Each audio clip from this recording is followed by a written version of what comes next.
आलमी मंजर को पेश करने में ताउन किया। अहमद एंड कंपनी का पैशन फूड। बंगर सीमेंट, सस्ता नहीं सबसे अच्छा। मेलाज स्किन क्रीम, एली फार्मास्यूटिकल्स द्वारा निर्मित।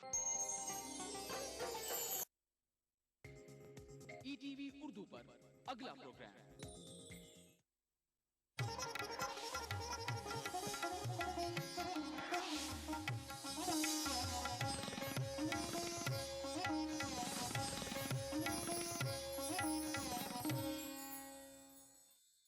इस प्रोग्राम को पेश करने में ताउन कर रहे हैं खूबसूरत और हैदराबाद की सबसे बड़ी gated community pride hills, Bharat की पहली फ्लेवर्ड चाय लम्सा, तालीम की दुनिया में बैनुल अक़वामी नाम Vidya group of institutions, Brown and Polson custard powder इफ्तार खास बनाए, यूनिक इंटीरियर्स और carpets, Masab tank Hyderabad, seasons shopping mall, Saleem Masood complex, Toli Chowki Hyderabad, कलौंजी ऑयल, मोहम्मदिया प्रोडक्ट्स की पेशकश।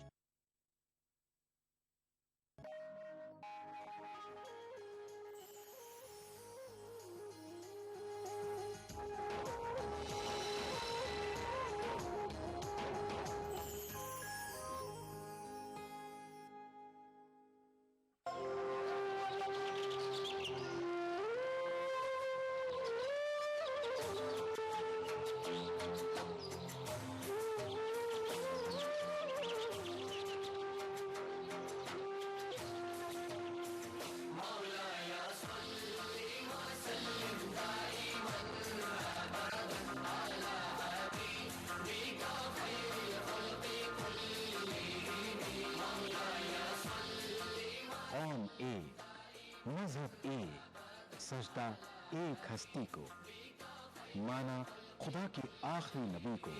मुहम्मदुन सय्यिदुल कौनैनि व थक़लैन,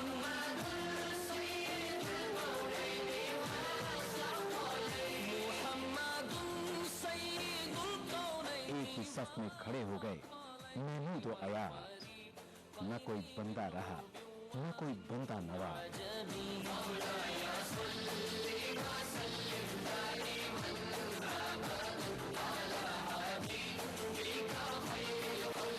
ये माह रमजान एक इनाम की सूरत हमें मिला है, जहां हम समझेंगे एक दूसरे के तकाज़ों को, जहां हम बांटेंगे खुशियां और रौनकें।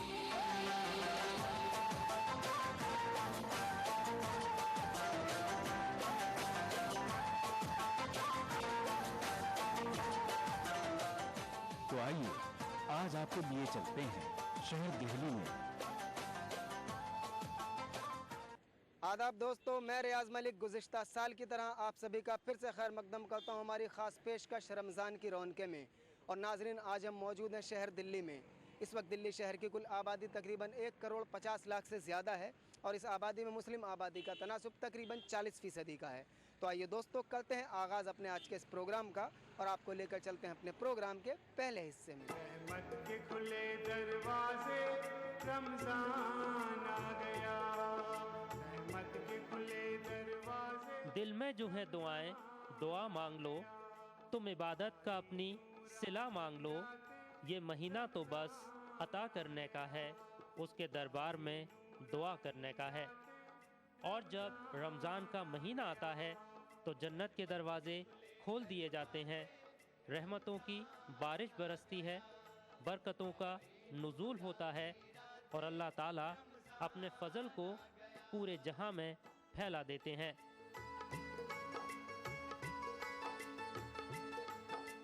माह रमज़ान का चाँद नज़र आते ही शहर दिल्ली की फ़िज़ा मज़ीद नूरानी हो जाती है। मुस्लिम मोहल्लों में एक ख़ास किस्म की रौनक नज़र आती है। आप जिधर भी नज़र डालिए आपको इबादत में मसरूफ़ बुज़ुर्ग, बच्चे और नौजवान नज़र आएंगे। हर कोई ज़्यादा से ज़्यादा इबादत करके अपने रब को राज़ी कर लेना चाहता है। कहलाती है नेकी सत्तर, रोज़ों से सजाओ तन को, रमज़ान आ गया, कुरान से सजाओ लब को, रमज़ान आ गया। दिल्ली के पहले सुल्तान सुल्तान कुतुबुद्दीन ऐबक 1206 ईस्वी में हुए और उन्होंने महरौली में मस्जिद क़ुव्वतुल इस्लाम की बुनियाद डाली कि जहाँ लोग नमाज़ पढ़ सकें, और वहीं कुतुब मीनार की भी बुनियाद डाली। और इस तरीक़े से कुतुबुद्दीन ऐबक के ज़माने में ये इस्लामिक कल्चर सेंटर का डेवलपमेंट शुरू हुआ। और फिर इल्तुतमिश सुल्तान बना, लेकिन इल्तुतमिश ने और चेंजेस किए। जो मस्जिद क़ुव्वतुल इस्लाम थी उसका एक्सटेंशन कराया, इसलिए कि अब आबादी बढ़ना शुरू हो गई दिल्ली की। दूसरे सुल्तान इल्तुतमिश को एक दिन ख्वाब में प्रॉफिट मोहम्मद नज़र आए और उन्होंने कहा कि तुम यहाँ एक हौज़ तामीर करो। तो दूसरे दिन इल्तुतमिश ख्वाजा कुतुबुद्दीन बख्तियार काकी के पास गया और कहा कि मुझे ऐसी बशारत अखबार में हुई। तो इल्तुतमिश ने फिर उस जगह हौज़ की बुनियाद डाली और वहाँ आब ज़मज़म डाला और फिर दूसरा पानी जो था उस हौज़ में जमा हुआ। तो ये जो हौज़ शमसी है ये बहुत बड़ा इबादत का एक सेंटर बना। तमाम उलमा और मशाइख वहाँ पे जाते थे और वहाँ पे इबादत करते थे। शब क़द्र है, शब बरात है और जो दूसरी ऐसी मुतबर्रिक रातें हैं उसकी इबादत के लिए उलमा और मशाइख में जाते थे।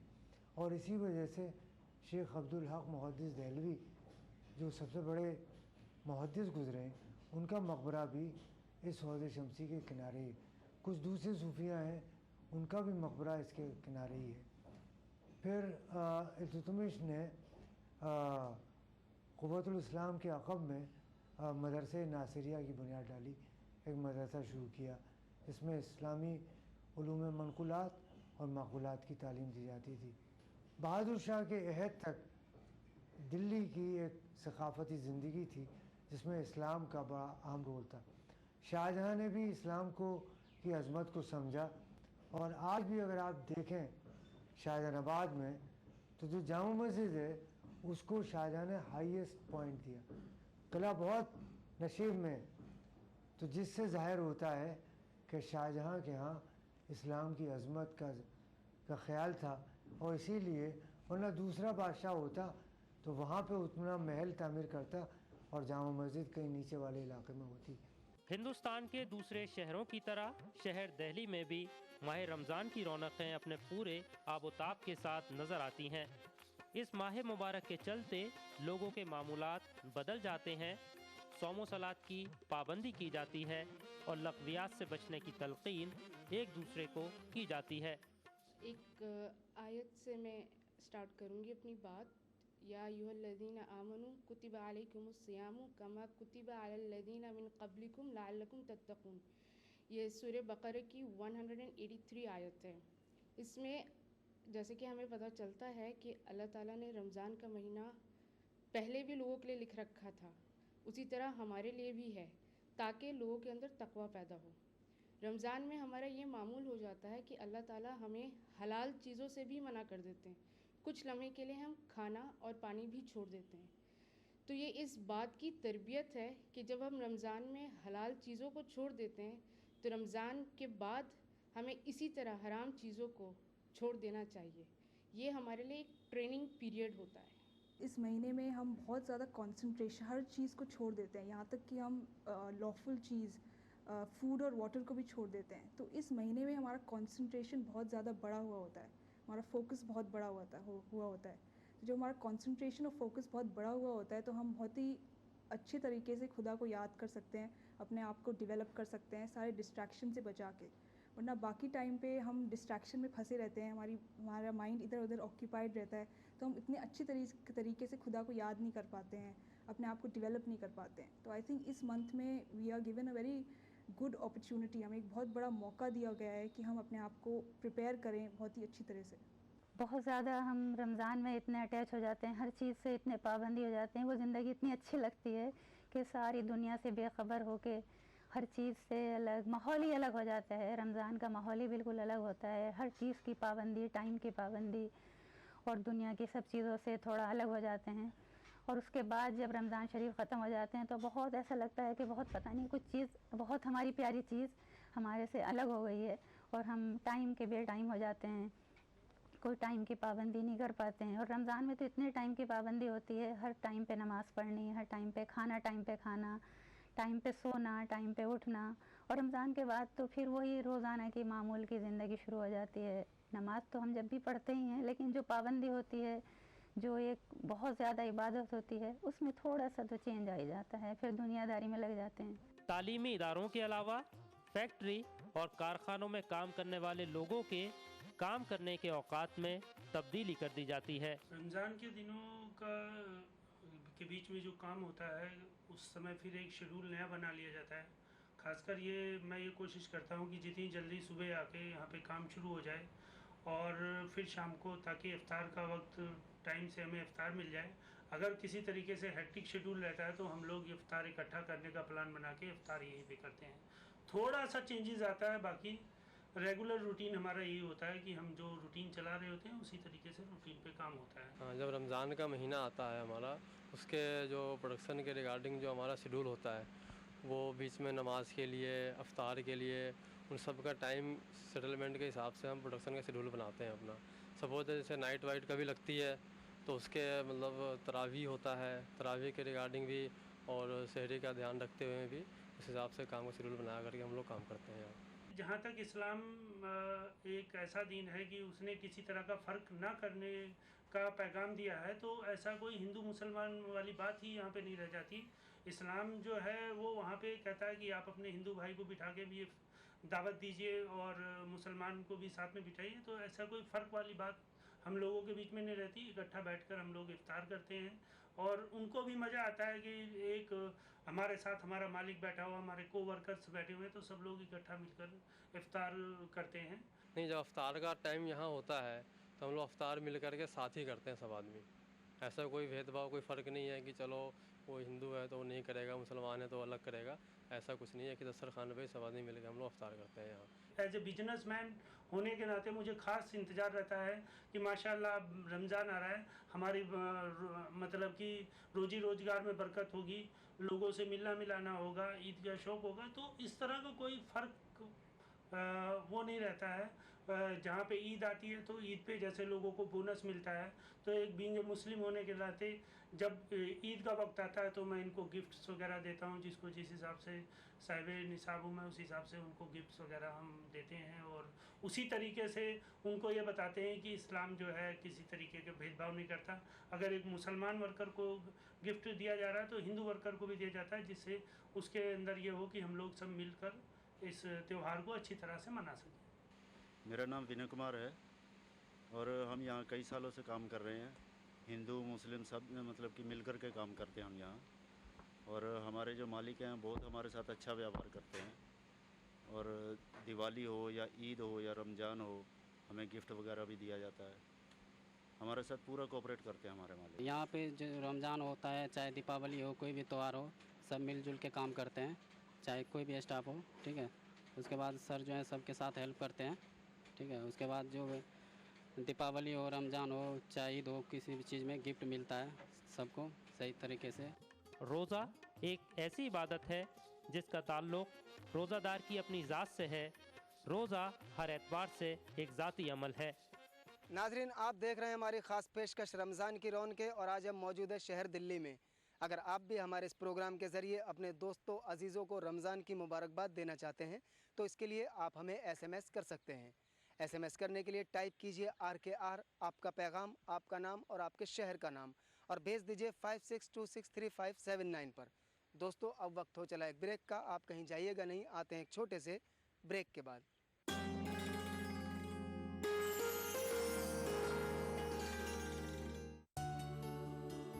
क्या खास है आज इफ्तार में?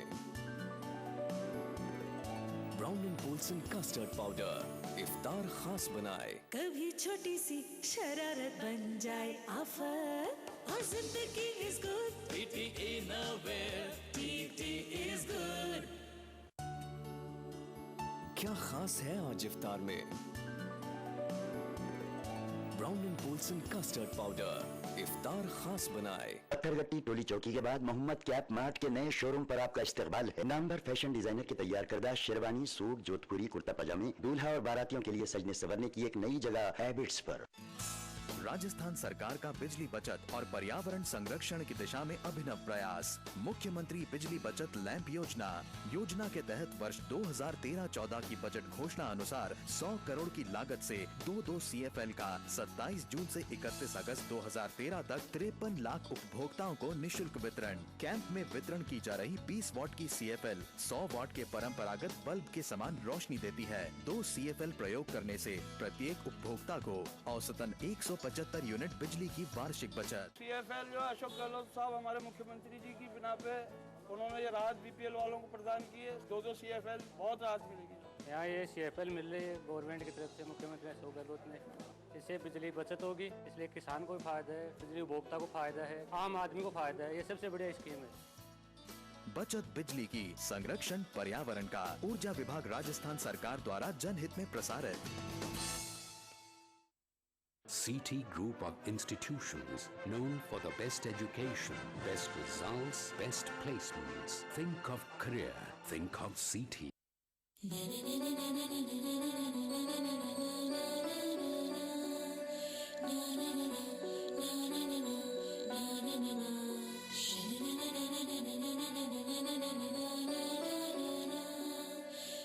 Seasons shopping mall, Saleem Masood complex, Toli Chowki, Hyderabad.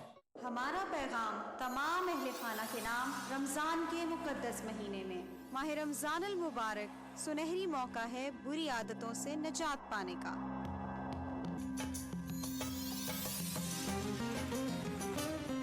Sweets आपको माह रमज़ान अल मुबारक की आमद पर खुश आमदीद कहता है। ये अल्लाह का फजलो करम है और सदक़े नबी करीम के। लासा और लमसा चाय 80 साल से आपकी पसंद बनी हुई है और इंशाअल्लाह आइंदा भी बनी रहेगी। क्या खास है आज इफ्तार में? Brown and Polson custard powder इफ्तार खास बनाए।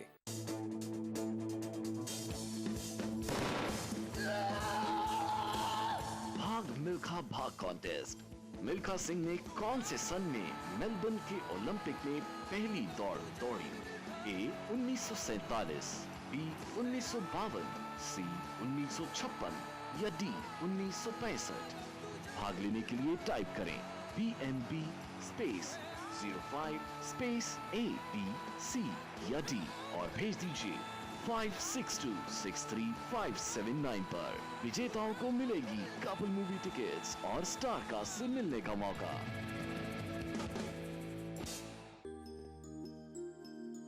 इफ्तार की फजीलत, खुसूसी दुआएं, इफ्तार के तिब्बी फवायद और नाते पाक का नजराना। हिंदुस्तान के मुख्तलिफ शहरों से इफ्तार टाइम लाइव रोजाना शाम 5 बजे सिर्फ ETV उर्दू पर। इस प्रोग्राम को पेश करने में ताउन कर रहे हैं सहेली द डिजाइनर वेयर, लाल बाजार, टोली चौकी। Brown and Polson custard powder इफ्तार खास बनाए।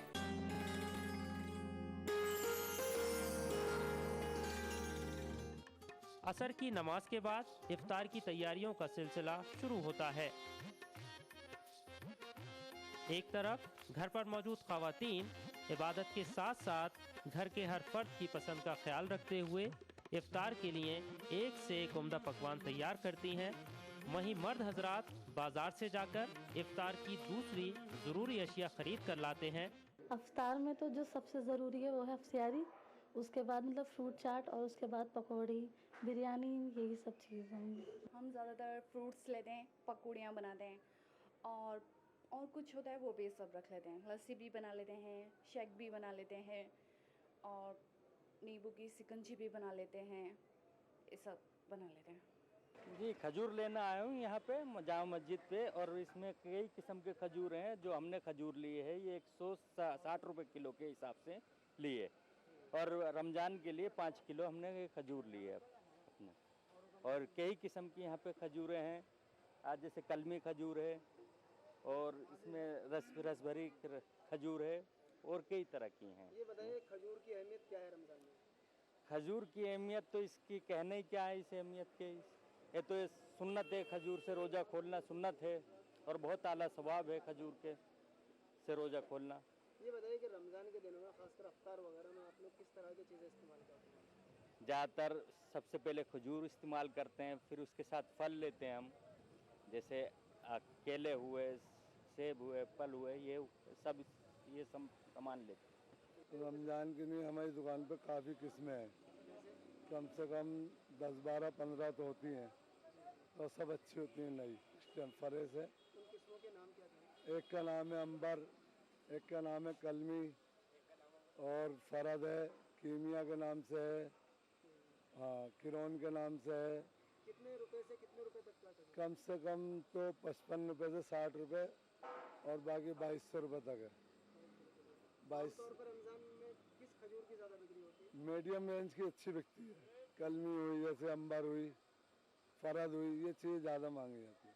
आम दिनों के मुकाबले में रमज़ान में खजूर की बिक्री पे कितना असर पड़ता है? आम दिन के मुकाबले में अच्छा असर है, काफ़ी दुकानदारी अच्छी होती है इस टाइम के मुकाबले में। हमारी दुकान पे फल सेब है, आम है, पपीता है, केला है, मौसमी है, अनार है, चीकू है, सारा ही फल है। ये बताइए कि पिछले साल के मुकाबले में इस साल फलों के रेट कैसे हैं? पिछली साल तो खैर थोड़ा ही था, अब तो महंगाई दिन पे दिन बढ़ते जा रही है। केले पे भी महंगाई बढ़ी है, आम पे भी बढ़ी है, सेबों पे भी बढ़ी हुई है। जरा रेट बताइए फलों के कैसे कैसे हैं? सेब 110 रुपये से लेके 140 रुपये, 150 रुपये तक है। मौसमी 50 रुपये किलो है, चीकू 20 रुपये पाव है और केला 40 रुपये दर्जन, 35 रुपये दर्जन और खजूर है। ये कितनी वैरायटी है, क्या रुपए किलो है? 30 रुपये से लेके 600 रुपये तक खजूर, 1 kg। ये बताइए कि रमज़ान के दिनों में फलों की जो बिक्री है आम दिनों के मुकाबले में कितनी बढ़ जाती है? करीब करीब हो जाती है ऐसी 20% हो जाती है करीब। पूरी बात बोलिए कि रमज़ान के दिनों में करीब 20% हो जाती है। इफ्तार के वक्त दस्तरखान को मुख्तलिफ अक़साम के लवाजमात से सजाया जाता है, जिसमें बेसन की तली पकौड़ियाँ, दही बड़े, मुख्तलिफ अक़साम के मशरूबात, फ्रूट चाट और सबकी पसंदीदा खजूर शामिल है। रहमत के खुले दरवाजे, रमज़ान आ गया। रहमत के खुले दरवाजे, रमज़ान आ गया। आई नूरानी रातें, रमज़ान आ गया।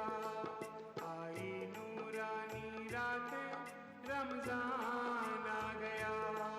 रहमत के खुले दरवाजे, रमज़ान आ गया। आई नूरानी रातें, रमज़ान आ गया।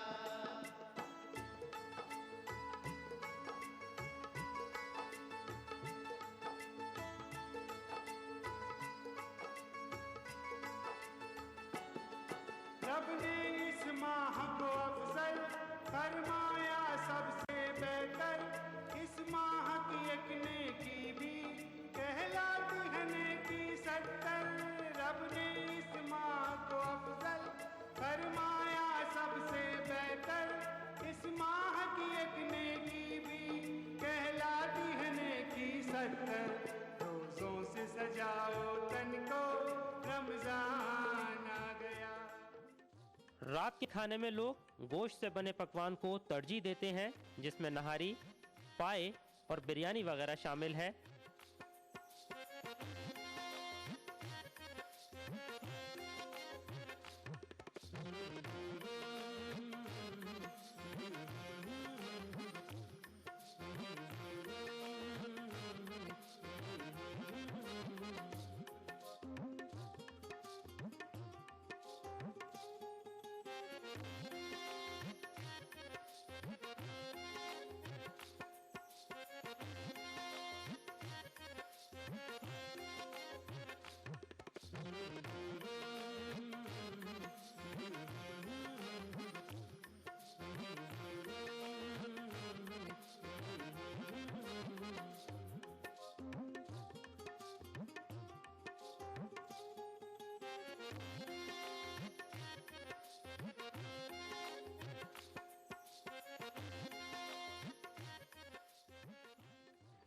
रमज़ान के महीने में जो बहुत मुबारक महीना है, हम कोशिश करते हैं जो हम मसाला इस्तेमाल करें वो बहुत माइल्ड हो जाए, क्योंकि काफ़ी इतनी गर्मी में प्यास की काफ़ी शिद्दत की वजह से मसाला लाइट यूज़ करते हैं जिससे प्यास ज़्यादा ना बढ़े।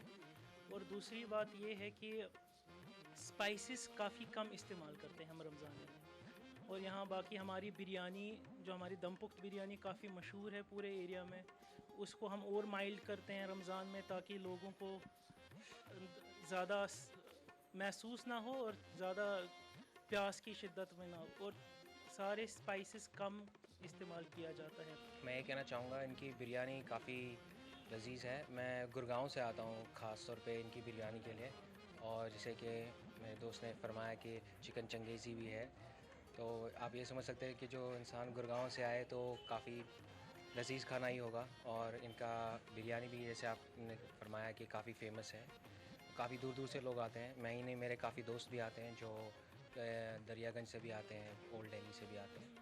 तो इनके खाने में जो स्पाइसेस होती हैं काफ़ी माइल्ड होती हैं। आपको खाने के बाद क्रेविंग होती है कि और खाएं, ऐसा नहीं है कि आप खा के भर जाते हैं। और इनके जो चिकन होता है काफ़ी टेंडर होता है, और लैम भी वो काफ़ी टेंडर होता है, तो खाने में काफ़ी मज़ा आता है, लजीज़ खाना है। तो मैं हमेशा अपने दोस्तों को बोलता हूँ कि नौल नवाब जाइए, काफ़ी अच्छा रेस्टोरेंट है हर लिहाज से, खाने के लिहाज से भी, और जो इनमें इनका प्रिपरेशन है सब कुछ उसके लिहाज से। हमारी दमपुख्त बिरयानी बहुत स्पेशल है। दमपुख्त बिरयानी में हम इतना परिवर्तन करते हैं कि स्पाइसेस कम डालते हैं। हमारी मटन निहारी बहुत स्पेशल है। जैसे मैंने आपको बोला कि पहले हम स्पाइसेस कम करते हैं, सभी डिशेस में स्पाइसेस कम इस्तेमाल करते हैं। हमारे यहाँ चिकन अनमोल, चिकन तंदूरी, मटन बर्रा, जो भी आप ले लें आइटम सभी बहुत बेहतरीन है। रमज़ान में जो चेंज आती है वो ये चेंज आती है कि हम बहुत माइल्ड स्पाइसेस इस्तेमाल करते हैं। मुझे यहाँ का चिकन चंगेज़ी बहुत टेस्टी लगते हैं, इसलिए जब मेरा बर्थडे होता है तो मैं पापा को बोलती हूँ कि पापा मेरे लिए अल नवाब का चिकन चंगेज़ी लाइए।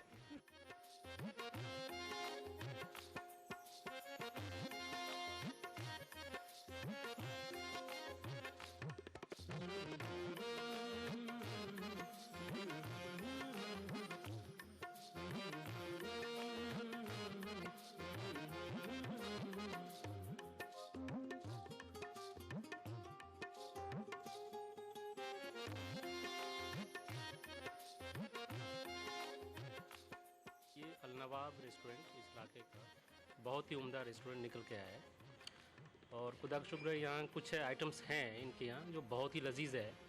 इसमें इनका जो है ये चिकन बिरयानी है, चिकन चंगेज़ी है, और उसके बाद ये नवाब टंगरी कबाब है, और ये रोटी इनका जो है तंदूरी रोटी बहुत ही उम्दा, एक अलग स्पेशल इस एरिए का है। मेरे ख्याल से दिल्ली में इससे बेटर रोटी हमने नहीं खाई यहाँ पे। और हम लोग ये इस इलाके के लिए एक फैमिली रेस्टोरेंट है।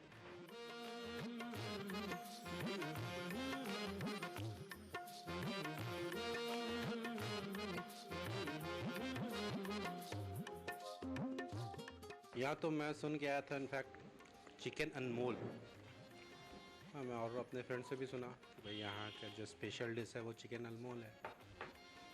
तो बस वही आपका ये डिश ही खाने में यहाँ आया, बट खाया भी ठीक ही है, बढ़िया है। सुबह सादिक से पहले उठकर रोज़े की नियत करना और सहरी खाना बहुत बामानी है। सहरी में नॉर्मली हम 3 बजे उठ जाते हैं, उसके बाद सबके लिए रोटी बनानी, सिवैयाँ बनानी, ब्रेड बनानी, ये चीज़ हम सबके लिए बनाते हैं।